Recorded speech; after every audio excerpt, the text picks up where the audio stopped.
बंदी छोड़ सतगुरु रामपाल जी परमेश्वर जी की जय हो।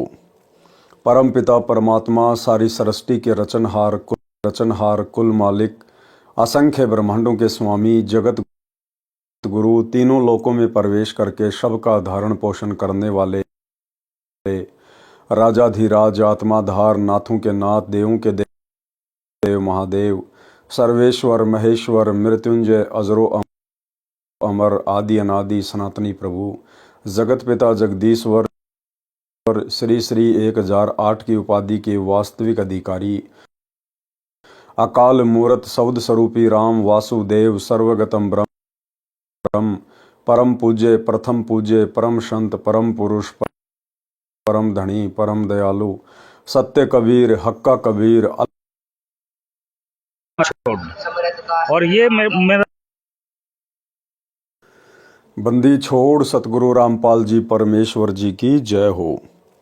परम पिता परमात्मा सारी सृष्टि के रचनहार कुल मालिक असंख्य ब्रह्मांडों के स्वामी जगत गुरु तीनों लोकों में प्रवेश करके सबका धारण पोषण करने वाले राजाधिराज आत्माधार नाथों के नाथ देवों के देव महादेव सर्वेश्वर महेश्वर मृत्युंजय अजरो अमर आदि अनादि सनातनी प्रभु जगत पिता जगदीश्वर श्री श्री 1008 की उपाधि के वास्तविक अधिकारी अकाल मूर्त शब्द स्वरूपी राम वासुदेव सर्वगतम ब्रह्म परम पूज्य प्रथम पूज्य परम संत परम पुरुष परम धनी परम दयालु सत्य कबीर हक्का कबीर अल्लाहु कबीर अल्लाहु अकबर बाखबर अल्लाह ताला जगत के तारणहार जगत के मुक्तिदाता जगत के जगन्नाथ हारे के सहारे हिंदुओं के राम मुसलमानों के अल्लाह सिखों के वाहिगुरु ईसाइयों के मसीह दया के सागर दया निधि करुणा के सागर करुणा निधि स्वयंभू परिभू संकट मोचन कष्ट हरण मंगल करण दुख भंजन अविगत कबीर निर्विकार निर्विषम परमात्मा अलय अलेख सतगुरु आदि अनादि सतगुरु असली मर्यादा पुरुषोत्तम असली राम असली कृष्ण असली घनश्याम असली मुरारी राजाओं के राजा महाराजाओं के महाराजा शहंशाहों के शहंशाह सम्राटों के सम्राट भगवानों के भगवान अल्लाहों के अल्लाह प्रभुओं के प्रभु मसीहाओं के मसीह सच्चे वाहिगुरु बाबाओं के बाबा पीरों के पीर सेठों के सेठ जगत सेठ सावड़सा सेठ सर्वगुण संपन्न अनंत कोटि कलाओं के स्वामी अनंत कोटि ब्रह्मांडों के नायक योगियों में महायोगी ध्यानियों में महाध्यानी सिद्धों में परम सिद्ध ज्ञानियों में तत्व ज्ञानी ब्रह्म ज्ञानी महाज्ञानी परम ज्ञानी सर्वश्रेष्ठ ज्ञानी विज्ञानी युवा कबीर समरथ कबीर असंवाद अमित ओजा सच्चे रहनुमा करीम अल्लाह सुभान अल्लाह दुनिया के अंतिम पैगंबर 8 सितंबर 1951 से गांव धनाना जिला सोनीपत हरियाणा भारतवर्ष की पावन भूमि पे प्रकट रियल कल्कि भगवान श्री नारायण साकार हरि श्री बाबा साहेब शब्द स्वरूपी राम संत श्रोमणी सतगुरु रामपाल जी परमेश्वर जी के चरण कमल में साध संगति से जुड़े हुए देश विदेश से आप और हम सभी सत्सेवक भाई बहनों का अनंत कोटि दंडवत प्रणाम। सत्साई भाई और बहनों, दया पूज्य गुरुदेव भगवान की सतगुरु रामपाल जी परमेश्वर जी की जिनके विशेष आशीर्वाद से शुभ आशीर्वाद से आप और हम सभी सत्सेवक आत्माएं साध संगति से जुड़कर अपनी आत्मा के कल्याण हेतु गुरुदेव भगवान के तत्व ज्ञान को आधार बनाकर अपने मोक्ष के लिए अपनी आत्मा के कल्याण के लिए निरंतर आगे की ओर बढ़ रही हैं। भाई और बहनों, पवित्र ग्रंथ मुक्ति बोध के ऊपर वीडियो बनाने की श्रृंखला जारी है। इसी श्रृंखला में आज हमारा ये 16वें नंबर का वीडियो है। प्रत्येक वीडियो में गुरुदेव भगवान के आशीर्वाद से हमें अध्यात्म से संबंधित कुछ न कुछ नया और विशेष अवश्य देखने सुनने और जानने को मिलता है। आज गुरुदेव भगवान के आशीर्वाद से हम पारक के अंग की शुरुआत करेंगे। पेज नंबर 134 पवित्र ग्रंथ मुक्ति बोध पारख के अंग का सरलार्थ। पारख गुरुदेव भगवान ने बताया कि पारख का मतलब होता है परमेश्वर के विषय में परख करना, जानकारी करना, ज्ञान होना, उसको कहते हैं पारख या परख। सारांश, पारख का अर्थ परख यानी जांच पहचान। परमात्मा का पारख यानी पहचान इस पारख के अंग में है। इस पारक के अंग में परमात्मा कबीर जी की समर्थता बताई है। परमात्मा की परख उसकी शक्ति समर्थता से होती है। भाई दिखने में तो परमात्मा भी जब पृथ्वी पर प्रकट होते हैं तो एक आम मनुष्य की भांति दिखाई देते हैं, लेकिन परमेश्वर की परख होती है उसकी शक्ति से, उसकी समर्थता से। जैसे परमात्मा कबीर जी के विषय में इस अंग में लिखा है कि कबीर परमात्मा प्रत्येक युग में सह शरीर आते हैं। कबीर परमात्मा, कौन कबीर परमात्मा? सतगुरु रामपाल जी भगवान प्रत्येक युग में सह शरीर आते हैं। ये माँ से जन्म नहीं लेते। ना सतगुरु जननी जने जाके माना बाप, पिंड ब्रह्मंड से रहित ना वा तीनों ताप। और हम गुरुदेव भगवान का एक शब्द पढ़ते हैं, गुरु विहीन नहीं भाता रे हरि को गुरु विहीन नहीं भाता। इसके लास्ट में परमात्मा कहते हैं कि ना जन्मे ना मरे वो दाता, सो सतगुरु कहलाता, गुरु को हरि विहीन नहीं भाता। तो जो सतगुरु होता है वो स्वयं कबीर भगवान ही होता है, और वो ना किसी माँ से जन्म लेता है, और जो माँ से जन्म नहीं लेता फिर वो आम लोगों की तरह मरता भी नहीं है। कभी बालक रूप धारण करके अपना ज्ञान समझाते हैं, कभी किसी साधु संत जिंदा बाबा का वेश बनाकर अच्छी आत्माओं को तत्व ज्ञान समझाते हैं। उनको मिलते हैं, संत धर्मदास जी को मिले, और आज आप और हम सभी लाखों भगत भाई बहनों को मिले। आज हमें प्राप्त हैं, क्योंकि परमेश्वर अपनी अच्छी आत्माओं को, हीरे मोतीलाल को चुन चुन के इस कलयुग की पिछली पीढ़ी में लेके आए हैं। और आज परमेश्वर हमें मिले, हमें प्राप्त हुए सतगुरु रूप में, और अपना अनमोल तत्व ज्ञान समझा रहे हैं। उनको तत्व ज्ञान समझाया। वे श्री राम तथा श्री कृष्ण यानी विष्णु जी से ऊपर कोई प्रभु नहीं मानते थे। कौन? धर्मदास जी। उनको तत्व ज्ञान समझाया, सतलोक में अपना वास्तविक स्थान व सिंहासन दिखाया। तब धन्य धर्मदास जी को पारख हुआ, यानी पहचान हुई कि पूर्ण परमात्मा कबीर बंदी छोड़ जी हैं। और वर्तमान में भी गुरुदेव भगवान ने ना जाने कितनी आत्माओं को अपनी पारख करवाई, अपनी पहचान करवाई। और अनेकों भाई बहनों के आप जी इंटरव्यू देखेंगे, गुरुदेव भगवान वैसे ही जैसे 650 वर्ष पहले धर्मदास जी को सतलोक लेकर गए थे, उन्हें वहां का नजारा दिखाया, सिंहासन पर स्वयं को बैठा हुआ दिखाया। और धर्मदास जी ने फिर ढोल के डंके पर बताया कि जो मुझे जिंदा बाबा मिला था गुरु रूप में, वो स्वयं ही कबीर भगवान है। एक रूप में सतलोक में बैठा है, दूसरे रूप में अपने तेज पुंज के शरीर को हल्का करके यहां प्रकट है। ऐसे ही भाई और बहनों, जब वर्तमान में आप भाई बहनों के इंटरव्यू सुनेंगे तो आपको पता चलेगा कि आज भी गुरुदेव भगवान ने अपनी परख करवाने के लिए, अपनी पहचान करवाने के लिए कि गुरु और परमात्मा में कोई भिन्नता नहीं होती है, गुरु और परमात्मा एक ही होते हैं। और वर्तमान में जो हमें सतगुरु रूप में प्राप्त हैं वे स्वयं ही कबीर भगवान है।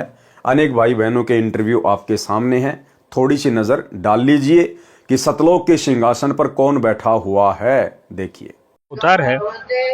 एक दिन मैंने खुद को ही प्रश्न पूछा, तो चलो एक बार टेस्ट करके देखते हैं कि सच में संत रामपाल जी कबीर साहब क्या उतारे क्या। तो सितंबर 20, 2020 में संत रामपाल जी महाराज मेरे सामने प्रकट हुए रात को 3:30 बजे, और मेरा हाथ पकड़ के मुझे बोला, बेटा तू चल मेरे साथ। तो सतलोक लेके गए, और सतलोक में उन्होंने दिखाया कि देख ले, मैं सिंहासन पे बैठा हुआ वो मैं ही हूँ, और जो मैं धरती पर हूँ वो भी मैं ही हूँ। तो तेरी शंका अब दूर हो गई है, तू मुझे पहचान ले बेटा, ये भक्ति मत छोड़ना। और ये मैं साक्षात परमात्मा ने दर्शन दे के मुझे बताया कि मैं खुद ही कबीर आया हूँ। रामपाल जी महाराज जी ने मुझे कबीर साहिब जी के सिंहासन के पास ले गए, और वहां पर बंदीछोड़ गुरु रामपाल जी महाराज जी कबीर साहिब के सिंहासन के साइड में खड़े हो गए, और मैं उनके सामने कबीर साहिब के सामने खड़ी थी।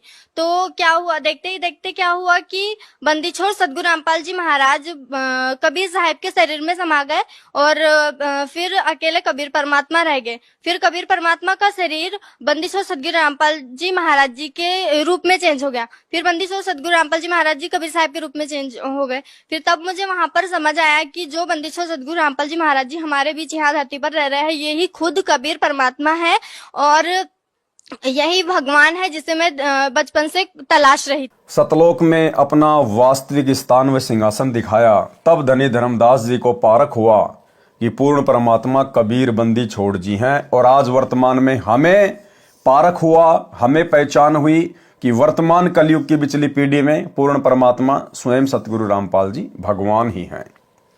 सह शरीर प्रकट होने के विषय में संत गरीबदास जी ने यथार्थ वर्णन किया है, जो कबीर सागर से भी मेल करता है कि परमात्मा कबीर जी चारों युगों में सह शरीर भिन्न भिन्न नामों से प्रकट होते हैं और अपनी जानकारी स्वयं ही देते हैं। चारों युगों में परमात्मा कबीर जी सह शरीर प्रकट होते हैं और भिन्न भिन्न उनके नाम होते हैं और स्वयं की जानकारी वो परमात्मा स्वयं ही प्रकट होके देते हैं भिन्न भिन्न नामों से। ये जरूरी नहीं है कि कबीर परमात्मा यदि कबीर दास नाम से आएंगे तो ही वो परमात्मा माने जाएंगे, नहीं। सतयुग में परमात्मा सतसुकृत नाम से आए तो क्या वो कबीर जी नहीं थे। त्रेता में कबीर परमात्मा मुनिंदर ऋषि के नाम से आए तो क्या परमात्मा नहीं थे। द्वापर युग में कबीर परमात्मा करुणा में ऋषि नाम से आए तो क्या परमात्मा नहीं थे। 650 साल पहले अपने वास्तविक कबीर नाम से आए। 350 वर्ष पहले गरीबदास जी के नाम से आए और वर्तमान में वही कबीर परमात्मा सतगुरु रामपाल जी के रूप में धरती पर प्रकट है। ये स्वयं ही परमेश्वर है। सतयुग में सतसुकृत नाम रहता है, त्रेता में मुनिंदर, द्वापर में करुणा में कहलाते हैं, कलयुग में कबीर नाम धराते हैं और अब कलयुग की पिछली पीढ़ी में संत रामपाल दास नाम धराते हैं। संत रामपाल दास। भाई और बहनों, एक शब्द के माध्यम से आप जी को पता चलेगा कि वर्तमान कलयुग की पिछली पीढ़ी में उस कबीर परमेश्वर ने अपना नाम संत रामपाल ही रखवाना था। एक शब्द है, मन मांझा बुढ़ापा आवेगा, मन मांझा बुढ़ापा आवेगा, बिना भजन तेरी होवे दुर्गति, तू पढ़या पढ़या पछतावेगा। इस शब्द के लास्ट में कबीर परमेश्वर जी ने क्या कहा, क्या समझाया, क्योंकि 650 साल पहले यह शब्द कबीर परमात्मा जी ने अपने भक्तों को सुनाया। और क्या कहा फिर परमात्मा ने उस शब्द के लास्ट में, भाई जल्दी ले ले नाम गुरु का, तुझे मनुष्य जन्म मिल जावेगा। जल्दी ले ले नाम गुरु का, तुझे मनुष्य जन्म मिल जावेगा। 650 साल पहले परमात्मा कहा करते थे हम 64 लाख को कि भाई मेरे से फटाफट नाम दीक्षा ले लो और इन मंत्रों का जाप करो ताकि तुम्हें बारंबार मनुष्य जन्म प्राप्त हो और तुम कलयुग की पिछली पीढ़ी तक पहुंच जाओ, मोक्ष के प्राइम टाइम तक। भाई जल्दी ले ले नाम गुरु का, तुझे मनुष्य जन्म मिल जाएगा। क्योंकि 650 साल पहले कबीर परमेश्वर गुरु रूप में आए हुए थे। और फिर क्या कहा, रामपाल तेरा सतगुरु आके, तन फिर भक्ति दर डावेगा, मन मान जा बुढ़ापा आवेगा, मन मान जा बुढ़ापा आवेगा। कि भाई जल्दी ले ले नाम गुरु का, तुझे मनुष्य जन्म मिल जाएगा। और रामपाल तेरा सतगुरु आके, तन फिर भक्ति दर डावेगा। फिर कलयुग की पिछली पीढ़ी में मैं कबीर रामपाल दास नाम से जाऊंगा और फिर वापस तुझे भक्ति पे लगाऊंगा। तो भाई और बहनों, 650 साल पहले ही परमेश्वर ने अपने वर्तमान कलयुग की पिछली पीढ़ी में संत रामपाल नाम से आने की भविष्यवाणी कर रखी है। इसलिए यहां कहा गया है कि परमात्मा प्रत्येक युग में सहशरीर आते हैं और भिन्न भिन्न नामों से आते हैं। चारों युगों में सहशरीर भिन्न भिन्न नामों से प्रकट होकर अपनी जानकारी स्वयं ही देते हैं, क्योंकि ये भगवान अपनी जानकारी स्वयं ही दे सकता है। सतलोक के विषय में अन्य किसी को यहां जानकारी नहीं है। तो इससे स्वयं सिद्ध हो जाता है कि हमारे पूज्य गुरुदेव स्वयं ही कबीर परमेश्वर जी हैं। सतयुग में सतसुकृत नाम रहता है, त्रेता में मुनिंदर, द्वापर में करुणा में कहलाते हैं, कलयुग में कबीर नाम धराते हैं और कलयुग की वर्तमान पिछली पीढ़ी में संत रामपाल नाम रखवाते हैं। कलयुग में सन 1398 विक्रमी संवत 1455 में ज्येष्ठ महीने की पूर्णमासी को सुबह ब्रह्म मुहूर्त, सूर्योदय से लगभग 1.5 घंटा पहले के समय को ब्रह्म मुहूर्त कहते हैं। उसमें नवजात शिशु का रूप धारण करके काशी नगर के बाहर लहर तारा नामक तालाब में कमल के फूल पर सतलोक से आकर विराजमान हुए। इस घटना के प्रत्यक्ष दृष्टा ऋषि अष्टानंद जी थे, जो स्वामी रामानंद जी के शिष्य थे। प्रतिदिन उस लहर तारा सरोवर पर स्नान ध्यान करने जाया करते थे। नीरू नामक जुलाहा भी प्रतिदिन अपनी पत्नी नीमा के साथ उसी लहरतारा तालाब पर स्नान करने जाया करता था। आयु लगभग 60 वर्ष हो चुकी थी। संतान नहीं थी। उनको कबीर परमात्मा कमल के फूल पर मिले, अपने घर ले गए। परमात्मा ने कबीर नाम रखवाया, सुन्नत नहीं करवाया। 5 वर्ष की आयु में महर्षि रामानंद को आध्यात्मिक ज्ञान में हराया, सतलोक दिखाया। स्वामी रामानंद जी श्री विष्णु शतगुण के उपासक थे, कर्मकांड करते थे, मानसिक पूजा शालग्राम श्री विष्णु जी की काल्पनिक मूर्ति की करते थे, एकादशी का व्रत रखते थे, गीता पुराण वेदों का पाठ तथा प्रचार किया करते थे, बाल ब्रह्मचारी थे। आयु 104 वर्ष हो चुकी थी। जब कबीर परमात्मा की लीला में आयु 5 वर्ष की थी, हठ योग करके समाधि लगाते थे, त्रिवेणी से आगे नहीं जा पा रहे थे, तब परमात्मा कबीर जी उनकी आत्मा का ब्रह्मरंध्र खोलकर ब्रह्मलोक में ले गए, फिर शतलोक में अपने निज अमर स्थान पर ले गए। तब रामानंद जी को पारख हुआ, यानी पहचान हुई कि विष्णु तो परमात्मा कबीर जी के सामने कोई मायने नहीं रखते। कबीर जी समर्थ परमेश्वर है। परमात्मा कबीर जी की आंखों देखी महिमा कही, जो इस पारक के अंग में पढ़ने को मिलेगी। सिकंदर लोदी राजा का असाध्य रोग केवल आशीर्वाद से समाप्त किया, और आज वर्तमान में भाई और बहनों, ना जाने कितनी हजारों लाखों आत्माओं का असाध्य रोग, जिनकी आयु वास्तव में शेष नहीं थी, इस कबीर परमेश्वर ने वेदों में लिखे अपने गुणों के आधार से उन आत्माओं की आयु वृद्धि की है। यानी आज सतगुरु रामपाल जी परमेश्वर जी ने लाखों भाई बहनों की आयु बढ़ाई हुई है, जिनके भाग्य में आगे आयु शेष नहीं थी। एक छोटा सा आपको इंटरव्यू सुनाऊंगा। वैसे तो हजारों लाखों इंटरव्यू हैं, गिनती नहीं है। इस परमेश्वर की महिमा चाहे दिन रात करते रहो, अंत नहीं है। लेकिन आप लोगों के विश्वास को दृढ़ करने के लिए पूज्य गुरुदेव जी के मुख कमल से एक बहन के द्वारा लिखा गया लेटर आपको पूज्य गुरुदेव जी के मुख कमल से सुनाते हैं। और सबसे बड़ी बात, अंत में पूज्य गुरुदेव जी उस बहन के शब्दों को अपने मुख कमल से उच्चारित कर रहे हैं। क्या कह रही हो बहन? कि सतगुरु रामपाल जी को कोई आम व्यक्ति ना समझे, ये स्वयं परमात्मा आए हुए हैं। और इस बात को, इस लेटर को गुरुदेव अपने मुख कमल से पढ़ रहे हैं। अगर ये परमेश्वर ना होते तो भाई और बहनों, परमात्मा उसी समय बोल देते कि बच्चों, मैं परमात्मा नहीं हूं, मैं भगवान नहीं हूं, मैं कबीर जी नहीं हूं। कबीर जी तो 650 साल पहले आए थे। लेकिन परमेश्वर बड़ी शालीनता से उसको पढ़कर आगे बढ़ गए। यानी जो अच्छी आत्मा होगी, जो मोक्ष की अधिकारी आत्मा होगी, वो इस संकेत को समझ जाएगी कि गुरुदेव भगवान ने अपने मुख से उस बहन के इस लेटर को पढ़कर हमें क्या संकेत करना चाहा है। सुनिए। संत रामपाल जी महाराज को कोई इंसान ना समझना, ये पूर्ण परमात्मा बैठे।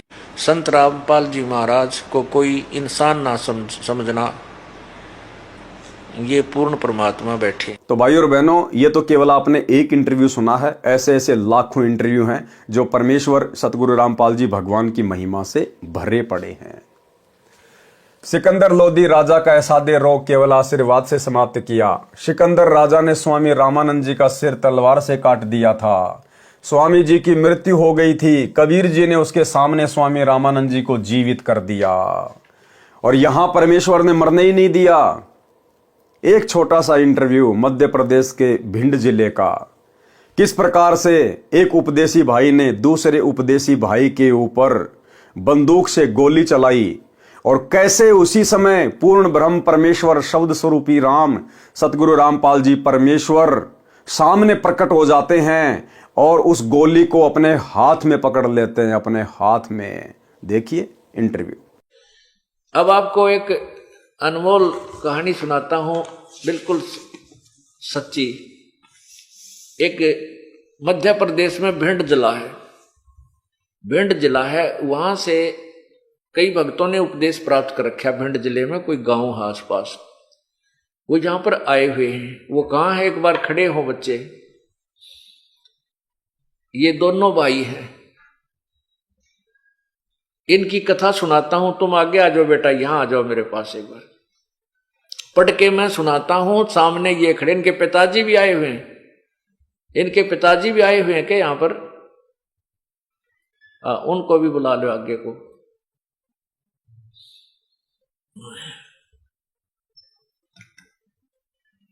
अब इनकी क्या कहानी है मैं पढ़कर सुनाता हूं आपको और इनको आपके रूबरू करता हूं। मैं दास गजेंद्र सिंह, ये अपनी कथा लिखकर दी इन्होंने कि मैं दास गजेंद्र सिंह, मेरा बड़ा भाई नाम शिवभान सिंह उर्फ चट्टान सिंह उर्फ चट्टान सिंह, पुत्र श्री जयपाल सिंह, ग्राम है असोखर जिला भिंड, मध्य प्रदेश के रहने वाले हैं। दोनों भाई खेती बाड़ी का कार्य करते हैं। हम दोनों भाइयों में काफी दिनों से जमीन के बंटवारे को लेकर विवाद था। उसी के चलते दिनांक 12/6/2008 को समय सुबह 6 बजे बड़ा भाई बंदूक लेकर आ गया। जब मैं पशुओं को चारा डाल रहे थे, आकर कहा कि सावधान हो जा, और मुझ पर 10 फीट की दूरी से अपने हाथ में ली हुई 12 बोर की बंदूक से मुझ पर 2 फायर कर दिए, जिससे मेरे शरीर पर धुआं ही धुआं छा गया। मुझे गोली नहीं लगी और मेरा बड़ा भाई बंदूक लेकर भाग गया। और दूर जाकर मेरे बड़े भाई ने भगत राघवेंद्र सिंह को जाकर फोन करके बतलाया। ये राघवेंद्र सिंह आया है, उसको बुलाना। फोन करके जाकर बताया कि जब मैंने गोली चलाई तो मुझे सामने सतगुरु रामपाल जी महाराज ने अपने हाथों में, जब मैंने गोली चलाई तो सामने सतगुरु रामपाल जी महाराज ने अपने हाथों में स्वयं गोली लेते हुए, मुझे अपने हाथों में सतगुरु रामपाल जी दोनों गोली लेते हुए दिखाई दिए, जिससे मैं डरकर भाग आया हूं। अब देखो पुण्यात्माओं, ये सामने पूरा परिवार खड़ा है, कोई नहीं सोचा आगे पाछे गपोड़ पेल दे होंगे, ये आपके समक्ष खड़े हैं। इस बड़े भाई ने अंदर आ जाओ तुम, ये तीनों, ये आ जाओ। अब ये 1 नंबर पर जो खड़े हैं ये इनके पिताजी हैं। आप ये शुभ नाम आपका? जयपाल सिंह। और दूसरे नंबर पर ये जिसने गोली मारी थी, क्या नाम आपका? शिवभान सिंह। और तीसरे नंबर पर यह लड़का जिसका गोली मारी थी, जिसके ऊपर अटैक किया था इस बड़े भाई ने, क्या नाम आपका? गजेंद्र सिंह।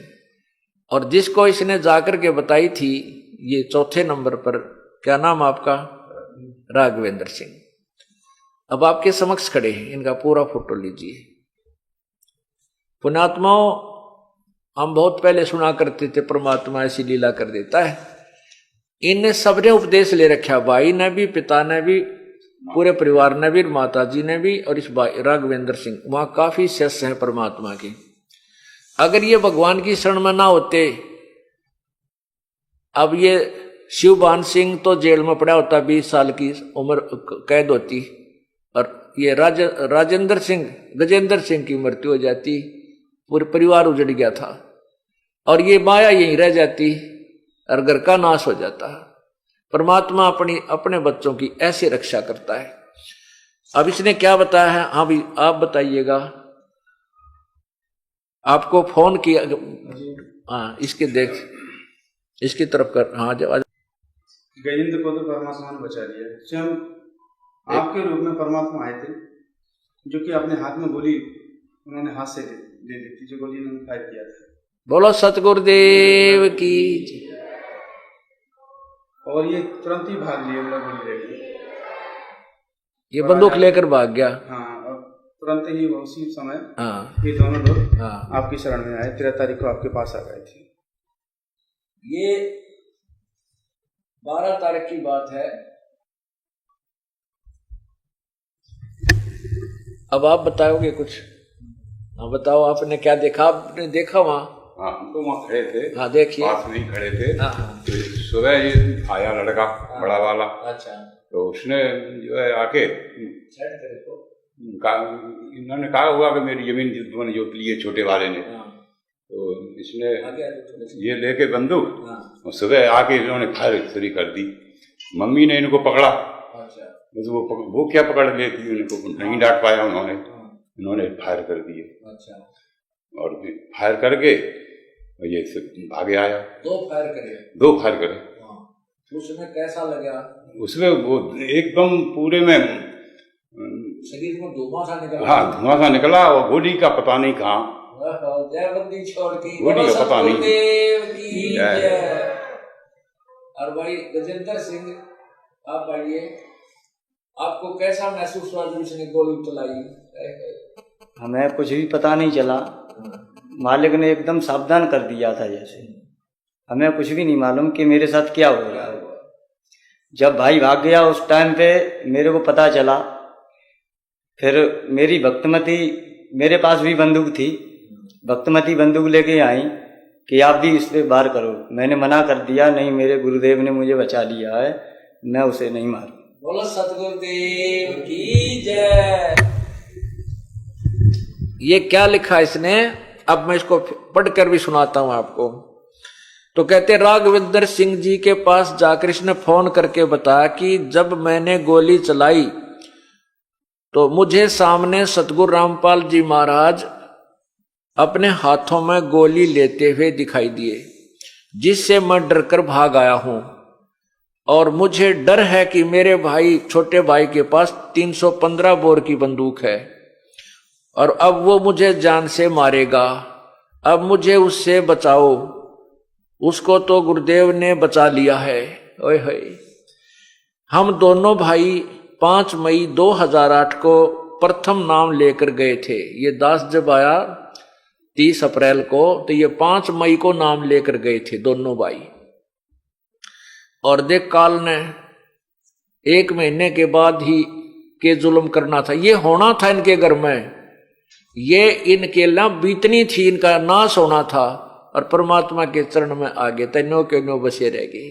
संत शरण में, सतगुरु शरण में आने से आई टले बला, जय मस्तक में सूड़ी हो वा कांटे में टल जा। अब इनकी मौत होनी थी, विनाश होना था इस परिवार का, और परमात्मा ने अपने बालक न्यो के नो राख लिए, जैसे टटीरी के अंडे रखे थे महाभारत के युद्ध में। बोलो सतगुरुदेव। अब यह क्या कहते हैं कि हम दोनों भाई 5 मई 2008 को प्रथम नाम लेकर गए थे। इस पर मैंने गजेंद्र दास ने कहा कि जब गुरुदेव ने मुझे बचा लिया है तो मैं उसको नहीं मारूंगा।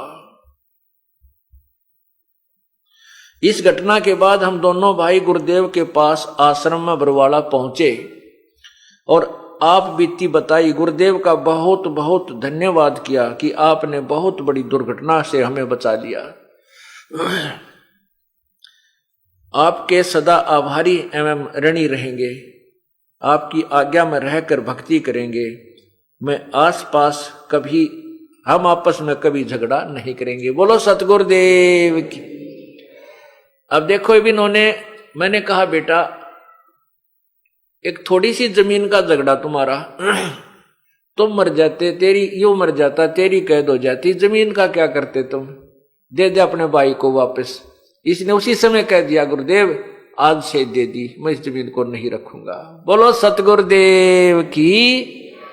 और भाई नो कहते हैं जो गुरु वचन पर डट गए कट गए फन 84 के, भाई जो गुरु वचन पर डट गए कट गए फन 84 के। बोलो सतगुरुदेव की जय। तो भाइयों और बहनों, आप और हमें पूर्ण विश्वास हो जाना चाहिए कि धरती पर वर्तमान में परमात्मा सतगुरु रामपाल जी के रूप में सह शरीर प्रकट है और सतगुरु जो चाहे सो कर ही। स्वामी जी की मृत्यु हो गई थी, कबीर जी ने उसके सामने स्वामी रामानंद जी को जीवित कर दिया। एक मृत बालक कमाल को सिकंदर लोदी दिल्ली के सम्राट के सामने जीवित कर दिया। एक कमाली नाम की मृत लड़की शेख तकी की बेटी को कब्र से निकलवाकर लाखों व्यक्तियों तथा सिकंदर लोदी राजा के सामने जीवित कर दिया। अनेकों अनहोनी की जो केवल समर्थ परमात्मा ही कर सकता है, जिनसे पारख होता है यानी पहचान होती है कि कबीर जुलाहा पूर्ण परमेश्वर हैं, जो वर्तमान में सतगुरु रामपाल जी के रूप में धरती पे प्रकट हैं, जो इस पारक के अंग में विस्तार पूर्वक बताया गया है। वाणी नंबर 1 से 12। गरीब न्योली नाद सुबान गति लर भुवंग हमेश, जड़ी जान जगदीश है विष्णु व्यापै शेष। भावार्थ, परम आदरणीय संत गरीबदास जी भक्तों को बता रहे हैं कि जिसको सारनाम मिल गया है और मर्यादा में रहकर साधना कर रहा है, उस भगत को नेवला न्योल बताया है और काल ब्रह्म को शेषनाग, जो भयंकर विष युक्त प्राणी है। जैसे नेवला जंगल में उत्पन्न एक नाग दमन जड़ी को नाकों द्वारा सूंघता है, यानी उसकी गंध को श्वासों में भर लेता है, तब अपने से कई गुना अधिक शक्तिशाली सर्प से लड़ाई करता है। सर्प के मुख के निकट जाकर उस जड़ी की गंध यानी स्मेल को श्वासों द्वारा छोड़ देता है। उस जड़ी के प्रभाव से सर्प को चक्कर आने लगते हैं। नेवला पुनः शीघ्रता से उस जड़ी को सूंघ कर आता है। उस समय तक सर्प भागने की कोशिश करता है। सर्प का दिल घबराने लगता है।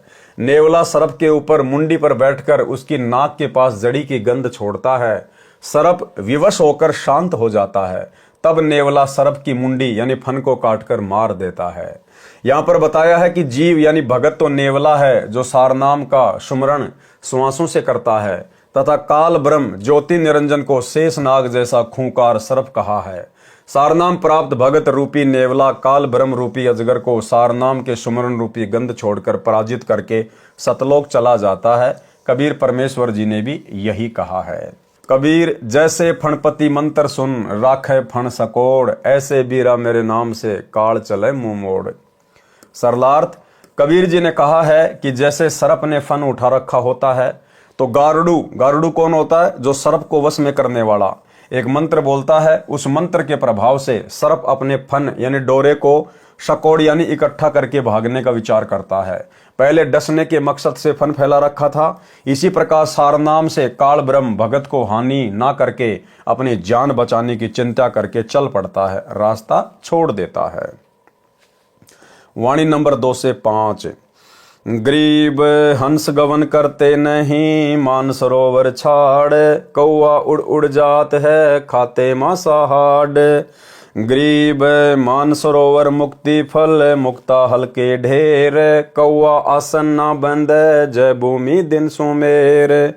गरीब कौआ रूपी भेष है ना प्रतीत यकीन, 68 का फल मेट कर भय दीन बेदीन। गरीब हंस दशा तो साध है, सरोवर है सत्संग, मुक्ता हलबानी चुगे चढ़त नवेला रंग। भावार्थ, उपरोक्त वाणियों में संत गरीबदास जी ने समझाया है कि जिस सरोवर में मोती होते हैं, उस सरोवर पर हंस पक्षी ही रहते हैं, यानी हंस ही स्थायी निवास करते हैं, क्योंकि उनका आहार मोती ही होता है। हंस मछली या अन्य जीव जंतुओं का मांस नहीं खाता। कौवा पक्षी उस सरोवर पर नहीं टिकता। जिस प्रकार भाई और बहनों साध संगतियां परमेश्वर ने 2014 बरवाला कांड के बाद शुरू करवाई। साध संगतियों में शुरुआत में बहुत सारे भगत भाई बहन आए, बहुत आए, आंधी की तरह आए। लेकिन जब साध संगति में आने के बाद मालूम पड़ा कि यहाँ तो नियम बड़े तगड़े हैं भाई। अगर आपने रुकना है तो जीवित मरना पड़ेगा। लेकिन भाई और बहनों वो टिक नहीं पाए, क्योंकि सरोवर पर केवल हंस की खुराक होती है। हंस ही रुक सकता है, क्योंकि उसकी खुराक मोती होती है।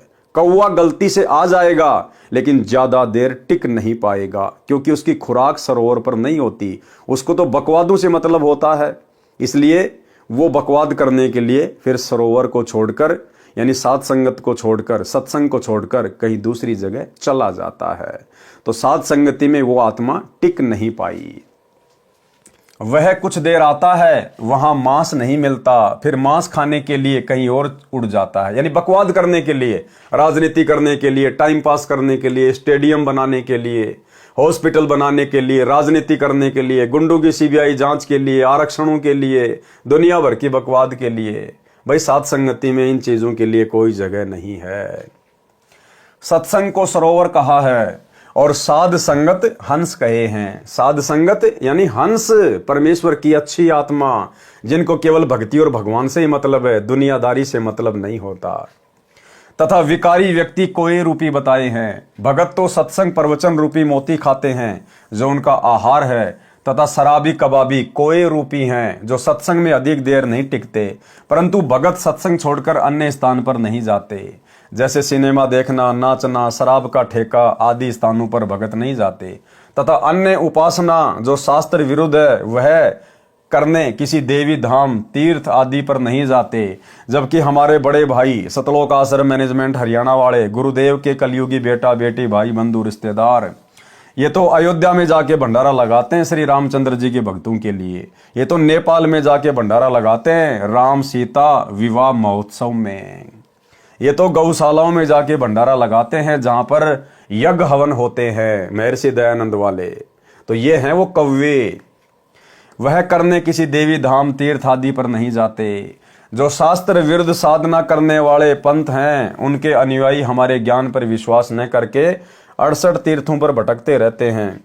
उनको ये ज्ञान नहीं है कि जिन महापुरुषों ने जिस स्थान पर साधना की है उनके नाम से वे स्थान प्रसिद्ध हैं। आप भी वैसी साधना करो, उन तीर्थ स्थानों पर जाकर उन 68 तीर्थों का गुण यानी लाभ प्राप्त नहीं कर सकते।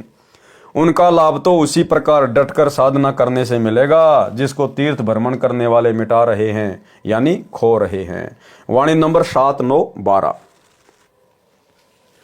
गरीब दरस परस नहीं अंतरा, रूमी वस्त्र बीच, पारस लोहा एक डिग पलटे नहीं अभीच। गरीब चार मुक्ति बैकुंठ बट, सप्तपुरी सैलान, आगे धाम कबीर का हंस न पावे जान। गरीब पल से ती पल ना मिले, बोल लगे नहीं बोही, बिच तकिया महबूब का परमेश्वर की सोही। भावार्थ, पुराने समय में रोम देश का बना बहुत पतला वस्त्र आता था जिसे सेठ लोग पहनते थे।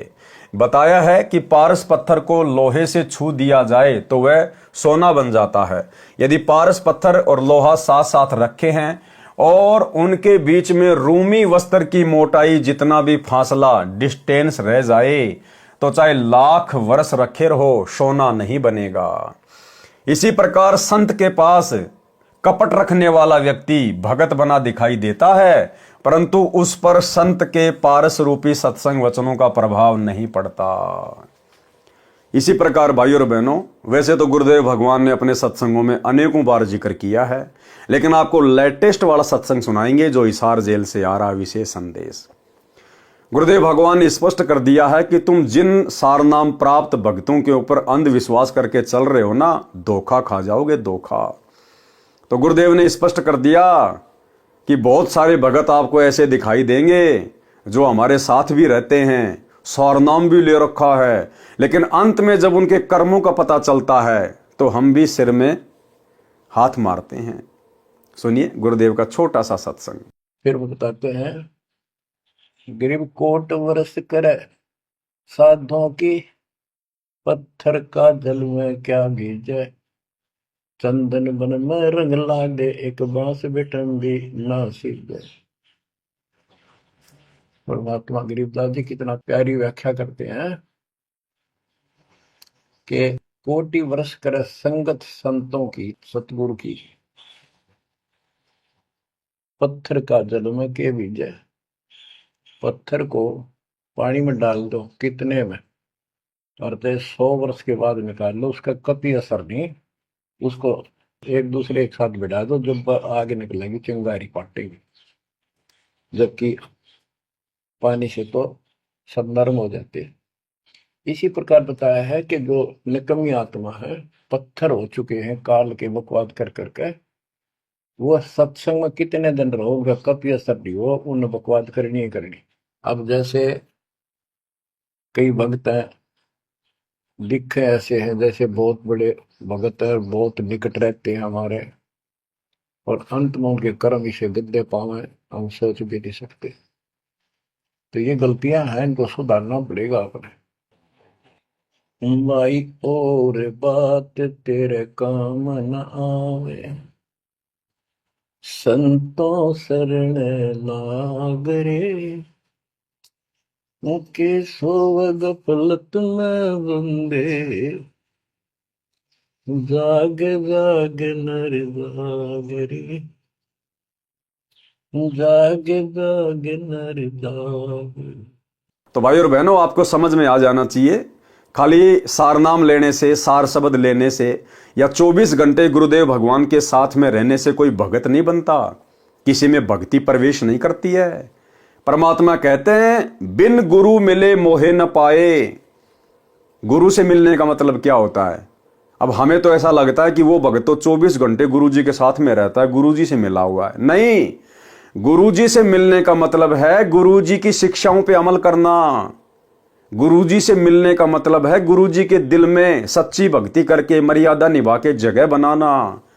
वो आत्मा गुरु से मिली हुई होती है। बाकी 24 घंटे साथ रहने वाला, दिन में 50 बार दंडवत करने वाला और शिक्षा गुरुजी की मानता नहीं है, मन में दोष है, छल है, कपट है, तो भाई वो चाहे कितना ही गुरुजी के चरणों में वो पड़ा रहे, वो गुरुजी से मिला हुआ नहीं है।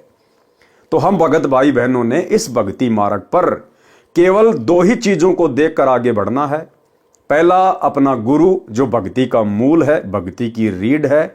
दूसरा, गुरु का ज्ञान जो कभी भी हमें भटकने नहीं देगा, जो हमेशा हमारा सत मार्गदर्शन करेगा।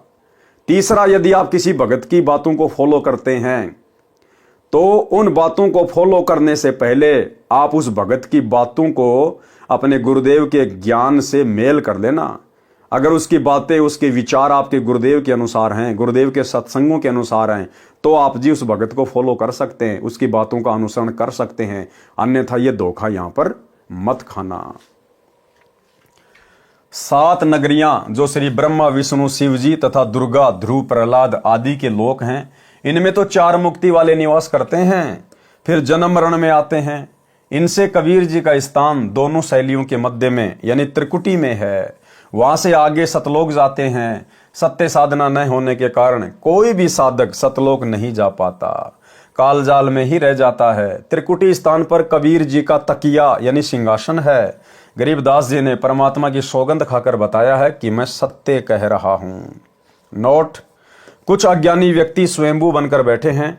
वे वाणी नंबर 12 का अर्थ गलत करते हैं। कहते हैं कि इस वाणी में कहा है कि आंखों की पलकों को इतना बंद करो कि वे आपस में मिले नहीं, यानी आंखों को थोड़ा खोलकर सामने एकटक देखो, कुछ दिखाई देगा।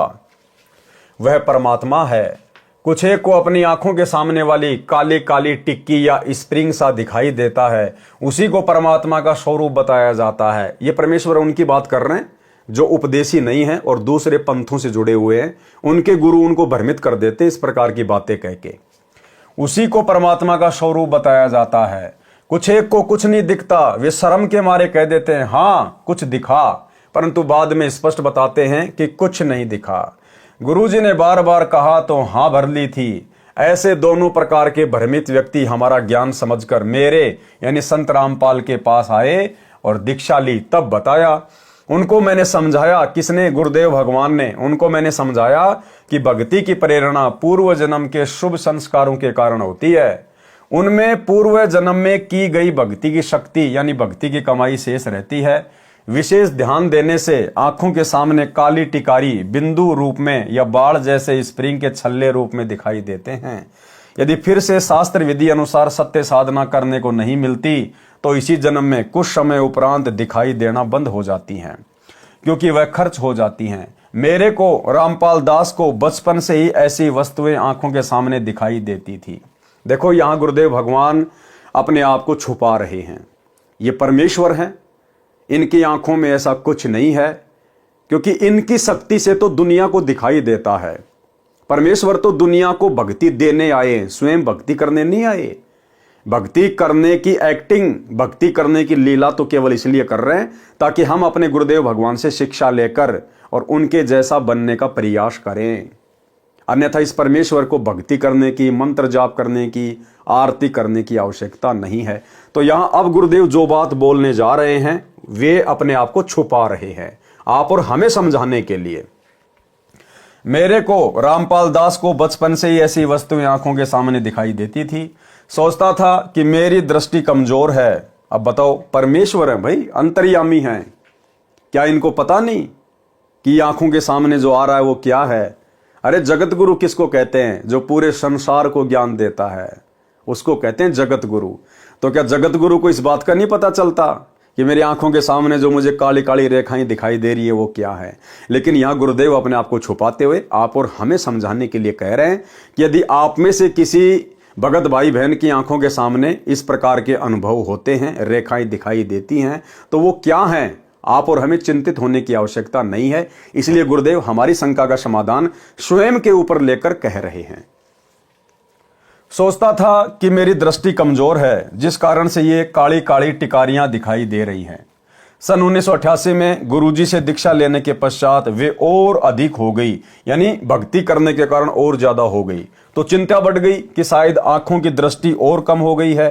चेक करवाया तो आंखें ठीक मिली। देखो ऐसी लीला करता है परमात्मा। एक सत्संग में गुरुदेव भगवान ने बताया कि जब ये परमात्मा धरती पे आता है ना, इसको कोई पहचान नहीं पाता। ये काल भी धोखा खा जाता है कि भाई ये वो परमात्मा नहीं हो सकता, उस परमात्मा का भेजा हुआ कोई संत नहीं हो सकता। ना ना ना ना, वो तो आग लगा दे यहाँ पर। अगर उसके साथ कोई इस प्रकार से दुर्व्यवहार कर दे तो वो तो आग लगा दे। उसकी शक्ति बड़ी अपरंपार है, अथाह है, अगाध है। तो काल भी धोखा खा जाता है इस परमेश्वर की लीला में जीवन को देखकर, और वो भी छोड़ देता कि छोड़ो कोई आम संत है, कोई सिद्धि वाला। एक छोटा सा सत्संग गुरुदेव संकेत कर रहे हैं कि जब वो परमात्मा कोई लीला अपने हाथ में लेता है तो वो इस कदर करता है कि काल भी धोखा खा जाता है। फिर जीव की बेचारे की क्या औकात, सुनिए। अंतर्यामी थे, लेकिन लीला जो भगवान करते हैं, जैसे 120 वर्ष धानक रूप में, जुलाय रूप में काशी में रह गए, कोई आज तक नहीं समझ पाया वो भगवान थे। आज समझ में आ गया कि वो परमात्मा थे और हैं और रहेंगे। तो ये लीला ऐसी गजब की करता, कोई सोच भी नहीं सकता यू भगवान है रहे कैसे। अंधे की लीला करे थे, अंधे वाली करी पूरी। इस काल को भी धोखा देता है, यही वेद में लिखा है। और यही नानक साहब कहते, ए ठगवाड़ा ठगी देश खरा सियाणा बोता बार, ये धानक रूप रहा करता। और खुद कहते भगवान सोचल सीधर मैं करूं अपने धन के काज। चेक करवाया तो आंखें ठीक मिली। एक दिन गुरुजी को बताया तो उन्होंने कहा कि ये तेरी भक्ति का धन है जो बढ़ने लगा है। पहले ये पूर्व जन्म की बची भक्ति दिखाई देती थी, ये धीरे धीरे समाप्त हो जाती, उसके पश्चात शांति हुई तथा अब अत्यधिक बढ़ गई है, ढेर लगा है। वाणी नंबर 6। गरीब नर नाड़ी को पकड़ी है, कर से गह कुचेत, निशा नफस में होत है, तब हंसा दर से श्वेत। सरलार्थ, जैसे नाड़िया वैद्य हाथ की नाड़ी को हाथ से सावधानी से पकड़ता है, उसकी गति से रोग को जान लेता है, इसी प्रकार सत्य साधना सावधानी से सुरती नृत्य यानी ध्यान लगाकर की जाती है, तब साधक सफेद रंग का दिखाई देता है। यानी शतलोक में जीवात्मा सफेद नूरी शरीर धारण करती है। निशा यानी चिन्ह, नफस यानी साधना करने से मोक्ष के लक्षण दिखाई देते हैं। वाणी नंबर 10-11। गरीब कली बिस कोयला कर्म है, चिनगी अग्नि पतंग, अजामेल सदना तीरे, जरबर गए कुशंग। गरीब मोनी रह मगना लह, मार्ग बंकी बाट, शून्य शिखर गढ़ सूरंग है, करी सतगुरु से साठ। सरलार्थ, कल बिस यानी पाप कर्म तो कोयले के समान है। सतनाम की अग्नि की चिंगारी का जलता हुआ लकड़ी का कोयले का टुकड़ा यदि उड़कर किसी सूखे घास या कोयले के ढेर में गिर जाता है, उसे जलाकर राख कर देता है। ऐसे सत्य साधना का पतंगा पापों को जलाकर राख कर देता है। इसी तरह पापी अजामेल तथा सदना कसाई तर गए थे, भवसागर से पार हो गए थे, उनके पाप जल गए, उनका कुशंग यानी बुरी संगत छूट गई थी। वाणी नंबर 13 से 33। गरीब बोहों ऊपर भंवर हैं, भोरो ऊपर हंस, एक जाति जिहान की वही कन्हैया कंस। गरीब तुम्बा जल में बह चल्या, बाहर भीतर नीर, पानी से पाला भया, एक सिंध है नीर। गरीब तंतुम्बा शून्य सिंध है, बाहर भीतर शून्य, ज्ञान ध्यान की गम करे, लगे धुनी में धुन। ग्रीब श्रवण चिस्मे नाक मुख तालु परी त्रिवेणी सुरती सैंस मुख गंग है मध्य महोदय एन। ग्रीब श्रवण चिस्मे नाक मुख तालु नहीं तलाव मन मोददी है नहीं अलख अलय दरियाव। ग्रीब जैसे तार तंबूर का घोर करे घर माही ऐसे घट में नाद हैं बोलत पावे नाही। ग्रीब पिंड पड़े पक्षी उड़या मन सुआ सती भाए तन तिरगुण तीनों तजे कहो कहाँ रहे समाए। ग्रीब कुंडली में कुलफ है तहाँ वहाँ मन का बास पिंड परे पावे नहीं जो फूलन में बांस। ग्रीब नाभि नाद गुंजार है हृदय कमल में बास कंठ कमल वाणी कहे त्रिकुटी कमल प्रकाश। ग्रीब रिंचक नाव निनाव हैं सुरती नृति के मध्य हद्दी भूले हद्दी में बेहद्दी बेहद्दी। ग्रीब सुरती सुई नाका निरख तिल में तालिब तीर 64 सिंध बह जहाँ पट्टन घाट हमीर। ग्रीब नैनों में जल कित बैस आत्म ताल समोए बिन बादल बरसे सदा दिल दरिया को धोए। ग्रीब हृदय हरि दरियाव है नयन घटा बरसंत कारे धोरे बदरा कोई साधु निरसंत। ग्रीब लोर लहर उठे सदा कारी घटा सुपेद ब्रह्मा अक्षर क्या लिखे भीगे चारों वेद। गरीब कर कमल कागज नहीं नहीं स्याही नहीं दवात बांझ पालना भूली बुद्धि पंडित खाली हाथ। गरीब काया काशी मन मगर दोहूं के मध्य कबीर काशी तज मगर गया पाया नहीं शरीर। गरीब काया काशी मन मगर अरस कुरस बीच मुकाम जहाँ जुलैदी घर किया आदि अंत विश्राम। गरीब श्वेत वर्ण शुभ रंग है नगरी अकल अमान तन मन की तो गम नहीं निज मन का स्थान। गरीब निज मन ऊपर परम पद राग रूप रघुवीर दूजे की तो गम नहीं तहाँ वहाँ महल कबीर। गरीब निज मन सेती मन मुआ मन सेती तन दे है देही में कुछ ना हुआ नाहक लाई खे। गरीब शुभ रंग से सब रंग हैं जेते रंग जिहान काया माया कल्प सब सिरजी चारों खानी। सरलार्थ शरीर में आंखों के ऊपर बोहों शैली के ऊपर भंवर एक बहते जल के चक्र समान मार्ग है। उससे आगे हंस यानी जीवात्मा पहुंचकर एक समान हो जाती है। सत्य साधक ब्रह्मा विष्णु तथा शिव के समान शक्तिमान हो जाते हैं। इसलिए कहा है कि परमात्मा की भक्ति से एक जाति यानी भगत हो जाते हैं। जो पाप करते हैं वे कंस की श्रेणी में हो जाते हैं, जो अच्छे कर्म करते हैं वे श्री कृष्ण जी की तरह आदरणीय हो जाते हैं। सब जीव परमात्मा की शक्ति के अंदर ऐसे ओतप्रोत हैं जैसे सूखे तुम्बे को सुराख करके जल में डाल दिया जाता है तो उसके अंदर भी जल तथा बाहर भी जल तथा उसको गति जल से मिलती है। इसी प्रकार जीव परमात्मा की शक्ति से भ्रमण करता है, अच्छे बुरे जन्मों को कर्मों के अनुसार प्राप्त करता है। श्रीमद् भगवद गीता अध्याय 18 श्लोक 61 में कहा है कि ईश्वर है सर्वभूतानाम हृदय से अर्जुन तिष्ठति ब्राह्मेम सर्वभूतानि यंत्राणानि माया। अर्थात हे अर्जुन शरीर रूप यंत्र में आरूढ़ हुए संपूर्ण प्राणियों को अंतर्यामी परमेश्वर अपनी माया से उनके कर्मों के अनुसार भ्रमण करता हुआ सब प्राणियों के हृदय में स्थित है यानी विराजमान है। गीता अध्याय 18 श्लोक 62 में कहा है कि तम एव शरणम गच्छ सर्व भावेन भारत तत्प्रसादात प्राम शांतिम स्थानम प्रापेशी शाश्वतम। अर्थात गीता ज्ञान देने वाला प्रभु कह रहा है कि हे भारत तू सब प्रकार से उस परमेश्वर की ही शरण में जा।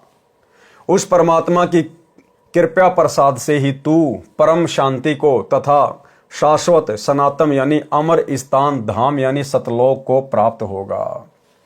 वाणी नंबर 14 में फिर कहा है कि अन्य उदाहरण ये समझे जैसे जल से सर्दी के मौसम में ओस जम जाती है, धूप लगने से फिर जल बन जाता है, दोनों में जल ही है। इसी प्रकार परमात्मा की शक्ति अच्छे बुरे प्राणियों तथा पदार्थों में विद्यमान है।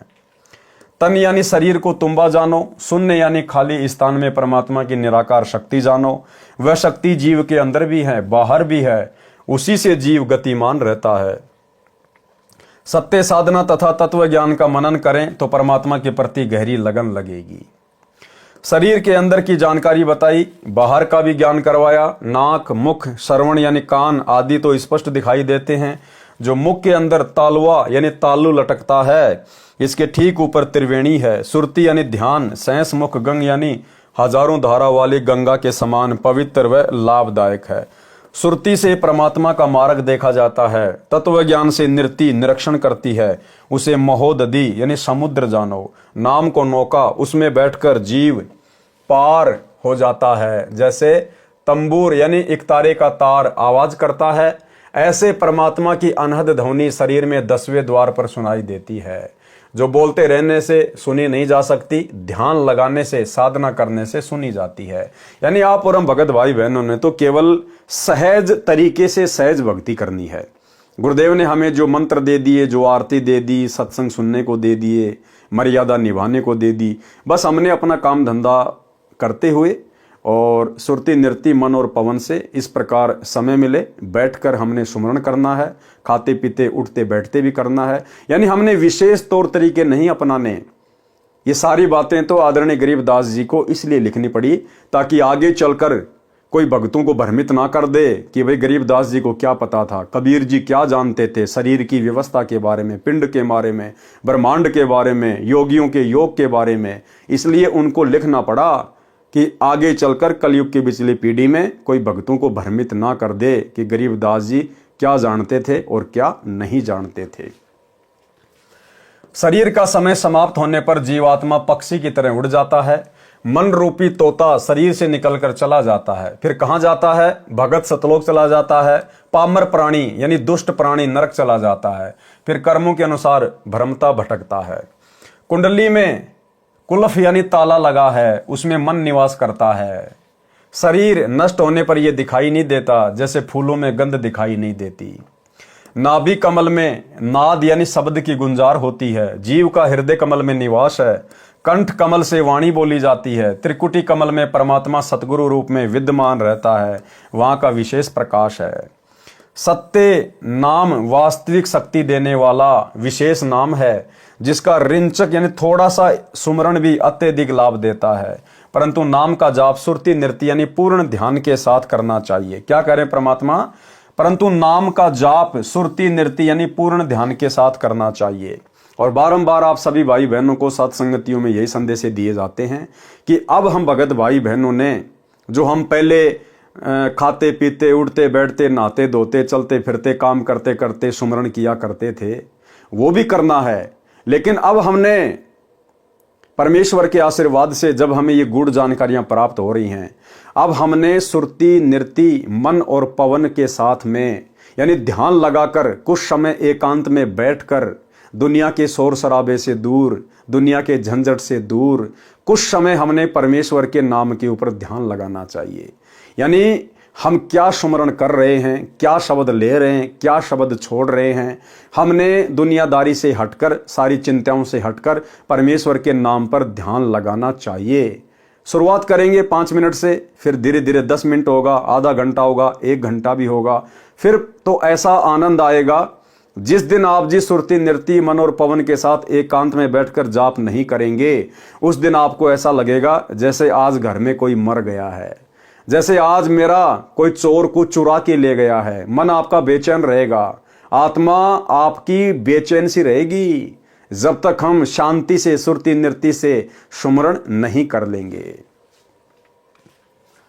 हद्दी यानी काल लोक की सीमा में रहने वाले हद में भूले हैं। बेहद्दी जो अपने को काल की हद से परे मानते हैं, वे भी भूल में हैं, वे ब्रह्मलोक तक जा सकते हैं।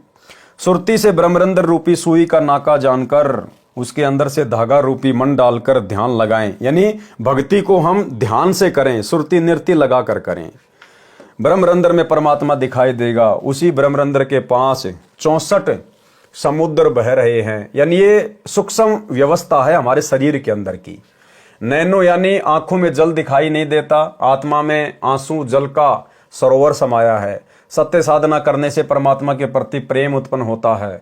आंखों में आंसुओं की धारा बह चलती है, इसे बिन बादल की बारिश कहते हैं। सत्य साधना पाप नाश करती है, दिल रूपी दरिया स्वच्छ होती है, यानी साधक नेक दिल का व्यक्ति हो जाता है।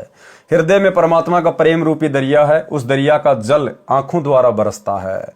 उस बारिश के उद्गम स्थल त्रिकुटी को, जिसके कमल की 2 पंखुड़ियां हैं, एक सफेद और एक काली, बादल यानी पंखुड़ी हैं, उस कमल दल तक कोई कोई साधु पहुंचता है जो उस स्थान को देखता है। परमात्मा के प्रति प्रेम होने पर साधक की आत्मा में परमात्मा के प्रति सदा प्रेम की उमंग काली सफेद यानी घनघोर घटा की तरह उठती है। प्रेम की भाषा चारों वेदों में नहीं है, चारों वेदों का सार परमात्मा में प्रेम उत्पन्न होना ही है। कबीर परमात्मा ने कहा है कि कबीर पोथी पढ़ पढ़ जग मुआ, पंडित भया न कोई, 2.5 अक्षर प्रेम के पढ़े सो पंडित होय। अर्थात ब्रह्मा जी को चारों वेदों का ज्ञाता माना जाता है। वे सदा वेदों को पढ़ते हैं तथा अन्य को समझाते हैं। उन चारों वेदों के पढ़ने से विद्वान नहीं बनता, क्योंकि वेद या अन्य शास्त्र पढ़ने का उद्देश्य परमात्मा प्राप्ति है। परमात्मा उसी को मिलता है जिसमें परमात्मा के प्रति प्रेम उमड़े, आंखों से आंसू चलने लगे। शास्त्रों को पढ़ने का उद्देश्य है कि पंडित यानी विद्वान बने। धार्मिक विद्वान का उद्देश्य है परमात्मा प्राप्ति, परंतु परमात्मा मिलेगा सूक्ष्म वेद में बताई सत्य साधना से, जो आज आप और हमें गुरुदेव भगवान के द्वारा प्राप्त है। जो सतगुरु से दीक्षा लेकर करनी होती है, वह साधना चारों वेदों या अन्य शास्त्रों में नहीं है। इसलिए जिस भगत आत्मा में परमात्मा का प्रेम जागा वह पंडित है, वह सत्य साधना कर रहा है। पंडित जन तो चारों वेदों को पढ़ते हैं, कागज पर लिखते हैं या ताड़ के वृक्ष के पत्तों पर लिखते हैं। ताड़ के पत्तों पर शाही कलम की आवश्यकता नहीं होती है, उसमें परमात्मा प्राप्ति का मार्ग नहीं है। उन पंडितों की तो ऐसी दशा है जैसे बांझ स्त्री बच्चे का पालन छोटा झूला लिए हो, उसे भूल लगी है, उसके पालने में उसकी पुत्र पुत्री नहीं लेट पाएगी, फिर उस पालने का औचित्य क्या रह जाता है। जैसे बांझ स्त्री संतान बिना खाली हाथ है, ऐसे वेदों वाले विद्वान खाली हाथ हैं, उन्हें परमात्मा नहीं मिल सकता। भाई और बहनों, ध्यान रखना, यहाँ परमात्मा केवल आप और हमें या जगत वाले भाई बहनों को जो वेदों को ही सब कुछ मानते हैं उनको समझाने के लिए यहाँ पर बांझ स्त्री का उदाहरण दे रहे हैं। वर्तमान में गुरुदेव भगवान की संगत में उनकी कोई ऐसी शिष्या जिसको संतान उत्पत्ति नहीं है, आम सांसारिक परिभाषा में जिसे बांझ कहा जाता है, हालांकि वो बांझ नहीं है। ना तो वो जगत वाली बहन जिसके संतान नहीं है, ना तो वो बांझ है, और ना इस भक्ति मार्ग में जो हमारी गुरु बहन है, ना वो बांझ है। वो बहनें, वो माताएं इस संसार की सर्वश्रेष्ठ आत्माएं, सर्वश्रेष्ठ आत्माएं। आप और हम भगत भाई बहन जिनके 2-2 बच्चे, 3-3 बच्चे या किसी के 1 बच्चा है, आप और हम तो उनके नाखून के बराबर भी नहीं है। इस भक्ति मार्ग में जिन माता बहनों के संतान नहीं है, आप और हम फिर भी अपना पैर काल के जाल में फंसा सकते हैं। आप और हमारा फिर भी चांस कम है। लेकिन यदि वो माता बहनें जिनको वर्तमान में संतान नहीं है, और उनको वर्तमान में संतान विशेष तौर पर गुरुदेव भगवान के आशीर्वाद से नहीं है, वो परमात्मा की विशेष आत्माएं हैं, उनका किसी के साथ में कोई झंझट ही नहीं है, उनका पिछले जन्म जन्मांतरों का किसी के साथ कोई ऋण नहीं है, इसलिए उनके संतान नहीं है। वो तो बिल्कुल प्योर आत्माएं हैं, प्योर। अगर वे आत्माएं दृढ़ विश्वास करके अपने गुरुदेव भगवान के प्रति अगर भक्ति पर लगी रहें, उनका तो बेड़ा 101% पार है इसी जन्म में। तो आप और हमसे भी ज्यादा उत्तम और श्रेष्ठ आत्माएं हैं जिनकी वर्तमान में कोई संतान नहीं है, वो चाहे जगत वाली माता बहन हो या चाहे भक्ति मार्ग में हो, वो तो बहुत ही श्रेष्ठ और परमात्मा की विशेष प्यारी आत्माएं हैं। परमेश्वर कबीर जी भारत देश के काशी बनारस शहर में 120 वर्ष लीला करके मगर नगर में पैदल चलकर मरने गए थे। मरने का मतलब है परमात्मा वहां से अपने सतलोक को प्रस्थान करने के लिए गए थे। ये सांसारिक भाषा के हिसाब से लिखा है गुरुदेव भगवान ने। काशी नगर के पंडितों ने भ्रम फैला रखा था, जो काशी शहर की सीमा में मरता है वह सीधा स्वर्ग में जाता है, जो मगर नगर में मरता है वह गधे का जीवन पाता है तथा नरक में जाता है। परमेश्वर कबीर जी कहा करते थे कि सत्य साधना शास्त्रों के अनुसार करने से तथा पाप त्याग कर धर्म कर्म करने से परमात्मा मिलता है। शास्त्र विधि अनुसार साधना करने वाला चाहे काशी मरो चाहे मगर मरो, वह अपनी साधना अनुसार ऊपर के लोकों में स्वर्ग सुख प्राप्त करेगा, तथा इसके विपरीत साधना करने वाला वह पाप करने वाला सीधा नरक जाएगा या गधा बनेगा, चाहे मगर मरे चाहे काशी। अपने वचनों को सत्य प्रमाणित करने के लिए कबीर परमात्मा जी ने पंडितों तथा काजियों मुल्लाओं से कहा कि मैं मगर स्थान पर मरूंगा, यानी शरीर छोड़ूंगा और स्वर्ग महास्वर्ग ब्रह्मलोक से भी उत्तम स्वर्ग सत्य लोक में जाऊंगा। आप पंडित जन अपना अपना पतड़ा पोथी ज्योतिष वाले साथ ले चलना तथा देखना कि कबीर कहाँ गया है। कबीर परमेश्वर जी काशी को त्याग कर मगर गए। वहां एक चद्दर नीचे बिछाई, उसके ऊपर श्रद्धा से श्रद्धालुओं ने कुछ फूल बिछाए। उन चद्दर पर बिछे फूलों के ऊपर परमात्मा कबीर जी लेट गए। ऊपर एक चद्दर ओढ़ ली। कुछ समय पश्चात आकाशवाणी हुई कि पर्दा उठाकर देखो, उसमें मुर्दा नहीं है। देखो मैं कबीर सशरीर सतलोक जा रहा हूं। पंडित जन पतरा पढ़ रहे थे और ज्योतिष लगा रहे थे, कह रहे थे कि इस घड़ी मुहूर्त में मरने वाला नरक जाता है, उसकी गुदा द्वार से प्राण निकलता है। चद्दर उठाकर देखो, ऊपर कबीर नहीं गया है, कोई यमदूत छल कर रहा है। चद्दर उठाकर देखा तो वहां परमात्मा कबीर जी का शरीर नहीं था। पंडितों को फिर भी विश्वास नहीं हो रहा था। काशी को काया जानो मगर जानो मन, परमात्मा कबीर जी का तो सब स्थानों पर अधिकार है। उनका वास्तविक निवास स्थान है जहां पर जुलैदी कबीर जुलाहे का आदि तथा अंत यानी सदा का ठिकाना है। यानी सृष्टि रचने से पहले भी वही ऊपर के स्थान में थे, उस स्थान का अंत है ही नहीं, यानी सतलोक का। वह सत्यलोक नगरी सफेद रंग की शुभ नगरी है। वह स्थान अविनाशी तथा शांत है, तन मन वहां नहीं जा सकते। निजमन यानी परमात्मा कबीर जी का स्थान है। निजमन यानी परमात्मा कबीर जी अन्य रूप में साधु या जुलाहा रूप में तो निजमन कहे गए हैं तथा अपने वास्तविक सत्य पुरुष रूप में परम पद में रहते हैं। गीता अध्याय 15 श्लोक 4 में इसी परम पद का उल्लेख है। सतगुरु राग रूप रघुवीर है, यानी साधक का इच्छित परमात्मा है, वहां अन्य कोई नहीं जा सकता। उस स्थान पर परमात्मा कबीर जी का महल यानी सिंहासन है। निजमन यानी सत्य पुरुष से मन यानी काल निरंजन की उत्पत्ति हुई। मन के द्वारा किए कर्मों के परिणाम स्वरूप जीव को स्थूल शरीर यानी देह मिली। यदि मानव शरीर से सत्य साधना नहीं हुई तो स्थूल शरीर रूपी राख किस लिए लगा रखी है, यानी नाहक व्यर्थ में लगाई, मानव जन्म नष्ट कर दिया। शुभ कर्म करने से सर्व भक्ति कर्म भी होते हैं। मोक्ष के लिए मानव शरीर यानी काया तथा माया यानी धन संपत्ति, पृथ्वी आदि आदि तथा 4 खाने के प्राणी जो 84 लाख प्रकार के प्राणियों के शरीर कर्मों के अनुसार प्राप्त करते हैं उत्पन्न किए। विशेष पारक के अंक का सरलार्थ किया जा रहा है। उद्देश्य संत गरीबदास जी द्वारा दिए सत्य अद्वितीय अध्यात्म ज्ञान को सरल करके परमेश्वर की प्रिय आत्माओं को समझाना है। पारक के अंक की वाणी नंबर 34, 36 व 50 में अब्राहिम अदम सुल्तान का आंशिक वर्णन है। कई अंगों में थोड़ा थोड़ा प्रकरण है। यहाँ पर सब अंगों से वाणी लेकर पूर्ण रूप से समझाया जाएगा। संबंध तथा नेकी व उनके पुत्र शिव की कथा पहले बताना अनिवार्य है। इसका संबंध अब्राहिम अदम सुल्तान से है। सम्मन वाली आत्मा नौशेरवा शहर का राजा नौशेर खां हुआ। वही सम्मन वाली आत्मा आगे चलकर अब्राहिम अदम सुल्तान बलक शहर का राजा हुआ।